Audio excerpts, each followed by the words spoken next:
আসসালামু আলাইকুম ওরহমতুল্লাহি ওবরাকাতুহু। প্রিয় দেশবাসী, মুমিন মুত্তাকিন পরহেজগার ভাই বোনেরা, সকলকে আজকে আমাদের ইউটিউব চ্যানেল নাদিয়াতুন নূর ইউটিউব চ্যানেল থেকে আমরা যে সুন্দর পবিত্র কোরআনের একটি আয়াতের উপর আমল নিয়ে আসছি। সে আমলটা খুবই সংক্ষেপে আমি বলে দিচ্ছি। অনেকেই শুধু দুনিয়া না এবং আখিরাতের আযাব থেকে, জাহান্নাম থেকে, দুনিয়ার ফিতনা ফাসাদ থেকে, বালা মুসিবত থেকে বাঁচতে চায়।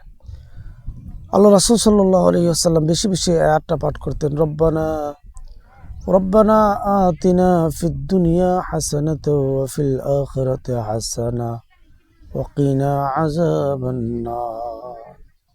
এই আয়াতের অর্থ বিশাল।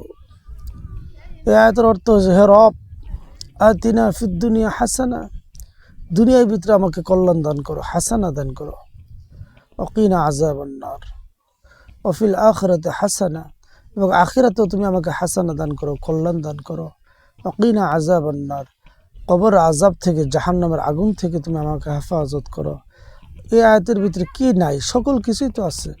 এই আয়াতের অর্থ কি? এ আল্লাহ, দুনিয়ার ভিতরে আমার মঙ্গল দান করো, কল্যাণ দান করো, হাসানা দান করো, এবং আখিরাতেও হাসানা দান করো। জাহান্নামের আগুন থেকে হেফাজত করো, কবর আযাব থেকে হেফাজত করো, জাহান্নামের আযাব থেকে তুমি আমাকে রক্ষা করো। নবীজি বলেন, এই আয়াতটা যদি কোনো বান্দা সকাল সন্ধ্যায় কমপক্ষে 100 বার করে পাঠ করে, আল্লাহ তাআলা এই দুনিয়ার ফিতনা ফাসাদ থেকে হেফাজত তো করবেনই, এবং কবর আযাব থেকে আল্লাহ হেফাজত করবেন, জাহান্নামের আগুন থেকে হেফাজত করবেন। এই দুনিয়া এবং আখিরাতে কামিয়াব হওয়ার জন্য আপনার একটি আয়াতই যথেষ্ট। সেই আয়াতটা কি? বিসমিল্লাহির রহমানির রহিম। রব্বানা আতিনা ফিদ দুনিয়া হাসানা ওয়া ফিল আখিরাতি হাসানা ওয়া কিনা আযাবান নার।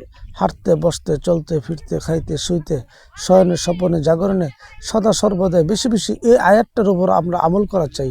রব্বানা আতিনা ফিদ দুনিয়া হাসানা ওয়া ফিল আখিরাতি হাসানা ওয়া কিনা আযাবান নার।